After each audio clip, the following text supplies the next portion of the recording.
If you own a house in Austin or are thinking about moving here, one of the most important things to educate yourself on are the local politics. The mayor and the city council do deserve credit for getting Austin where it is today. They've attracted big-name employers like Google, Facebook, and Tesla, and have set up this entire area for the growth and prosperity that we're currently experiencing. But now, the question is, are their current policies the right ones for the future of Austin? A recent poll conducted by the Austin Monitor showed that 57% of Austin residents think the city is headed in the wrong direction, versus 18% who think it's moving in the right direction.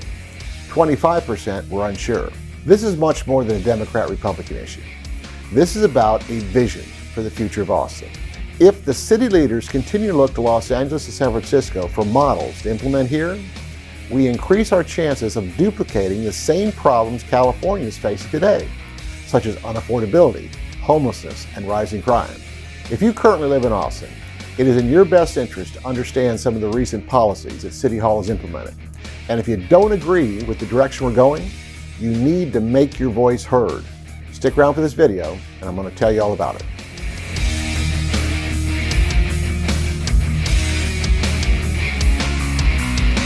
Let's start by talking about affordability. Yes, real estate values have skyrocketed over the last couple of years. Now, although this is something that is not limited to Austin, Austin has seen some of the highest percentage increases in the entire country.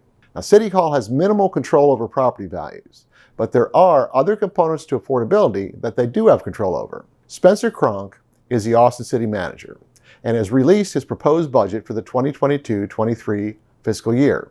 This budget will continue making Austin more expensive for the residents. Here are some of the things included in the proposed budget. The maximum property tax increase of 3.2% for commercial properties. The maximum property tax increase for residential properties. And this hurts both the owners and the renters. A 22% increase in the Austin Resource Recovery bills, and an 18% increase in Austin energy bills. At a time when rising property values alone should deliver enough revenue to provide adequate city services, City Hall is making it more expensive to live in Austin.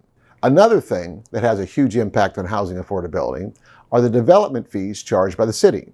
The Texas A&M Real Estate Research Center conducted a study on behalf of the Austin Board of Realtors and the Home Builders Association of Greater Austin. The executive summary shows that development fees in Austin are far higher than Dallas, Houston, or San Antonio. This artificially increases the cost of new homes and disincentivizes developers from building less expensive housing. These are the estimated costs for a larger 4-acre development, which produces 200 single-family homes. The costs are even more prohibitive for a smaller 1-acre development, which produces 4 single-family homes. To improve affordability of new homes and increase the supply of new homes, city leaders must reduce these development fees. But what they did instead was get another affordable housing bond on the November ballot. First of all, an affordable housing bond means higher property taxes. The city estimates their $350 million proposition would have an annual impact on the typical homeowner of about $40, where a typical home in Austin is defined as $448,000 with a taxable value of $358,000, including the homestead exemption.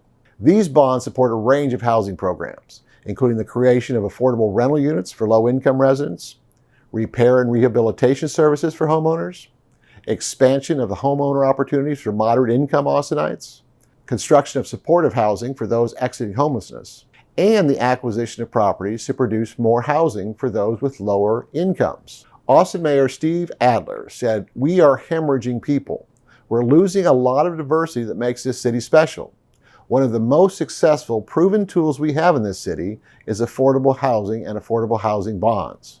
What he didn't say was that as of July 2022, Austin had approximately $1.6 billion of authorized but unissued affordable housing bonds associated with prior bond elections. And speaking of Mayor Adler, he has recently joined the board of directors of Picasso, which is founded by former Zillow CEO Spencer Raskoff. What they do is allow you to combine purchasing power with up to 7 other people to buy second homes. So in other words, if you can't afford a $2 million condo in downtown Austin, you can partner with 7 other people, and your investment is then $250,000 for a 1/8 ownership interest. All of this is managed by Picasso, of course, including how you would schedule time to stay in your new vacation home. Now, to understand the implication of this, We need to first acknowledge that one of the major contributors to the recent price run-ups were the number of cash buyers, either investors or speculators, who paid more for houses so they could flip them into rentals. Now consider how attractive something like this would be to investors. If you could minimize the financial risk to speculate in the Austin real estate market, you are going to increase the number of investors and speculators. And that means we will continue to see higher prices. Now, from a mayor who says he wants to create more affordable housing, I find it very questionable that he would sit on a board of directors for such a company, especially if he will see a financial reward if that company is successful.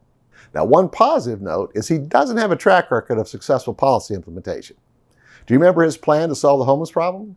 The strategy was to use taxpayer money to buy hotels and turn them into housing for people experiencing homelessness. The city has already bought 4 hotels dedicated to homelessness response, but that is far off from Mayor Adler's 2019 goal to acquire a hotel property in all 10 city council districts. The last time the council was presented with an opportunity to buy a hotel was 18 months ago. The Austin Statesman questioned city leaders about whether the hotel conversion strategy is dead, and 3 council members and a city spokesman all insisted it was not. Now, they didn't tell you about the Candlewood Suites in North Austin, where there was significant local opposition and now a pending lawsuit from Williamson County and the hotel owners. All told, the city is way behind schedule for purchasing the hotels, and they are failing to put the existing facilities into use. All of this is happening as part of their $515 million plan to house 3,000 homeless people over the next 3 years. Let's talk about another component of Austin's plan to address the homeless problem. The Arch is a 100-bed homeless shelter 1 block off 6th Street, which just happens to be one of the most visited tourist destinations in Austin. It has been operated by a local nonprofit called Front Steps for nearly 20 years. But just a few weeks ago, city leaders suddenly decided it was time to change operators. Giving local nonprofits less than 24 hours to indicate an interest, a troubled California nonprofit called Urban Alchemy won the no-bid contract. Now, if you combine San Francisco with homelessness, does that conjure up anything remotely similar to what you would like to see duplicated in Austin? Here's an excerpt from the Statesman's story. Last month, the Pacific Sun newspaper, citing more than 10 current and past residents at a homeless camp in Sausalito near San Francisco, reported allegations that Urban Alchemy employees did drugs on the job and sexually exploited homeless women. Now, an Urban Alchemy spokesperson told the newspaper that the organization investigated those allegations and found them unfounded. In a council work session after Statesman's story, some council members said they are concerned about what they've learned about Urban Alchemy. They challenged the Austin Public Health Director, Adrian Stirrup, and the city's Homeless Strategy Officer, Diane Gray, to keep a close watch on the Arch should the California nonprofit take over. But none of those council members went so far as to say that they would vote against the contract. Now, one final story about Austin's homelessness response requires a little knowledge of the timeline. In 2019, the Austin City Council removed the ban on public camping. This made the homeless problem much more visible because encampments popped up all over the city, under freeway overpasses, in public parks, and along the Ann and Roy Butler hike and bike trails in downtown Austin. In 2021, Save Austin Now, a nonpartisan citizen group dedicated to Austin's quality of life, was successful in getting the Proposition B on the ballot, and voters approved the reinstatement of the camping ban. Now, it's nearly a year later, but the city has not enforced all aspects of that ban.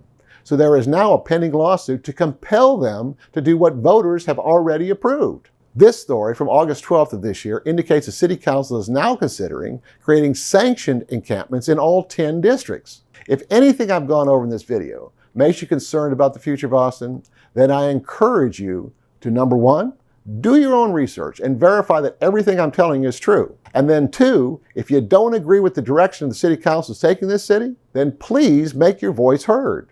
There is a form on the Austin City website that enables you to send an email to all City Council members. Tell them what you think about their policies. You can access the email at austintexas.gov/email/all-council-members. Now, the second way you can bring about the change is to vote in this fall's election. 5 City Council seats are on the ballot, and if they're reelected, those incumbents will continue to make the same kind of decisions they've made during their current terms. I get emails, texts, and phone calls almost every day from people who think about buying or selling real estate here in the Austin area, and I'd love to help you out too. If you like this video, you should check out this other one that I did. And don't forget to subscribe to my channel and hit that notification bell. All of my contact information is in the video description. So don't be shy. Let's make your real estate dreams come true.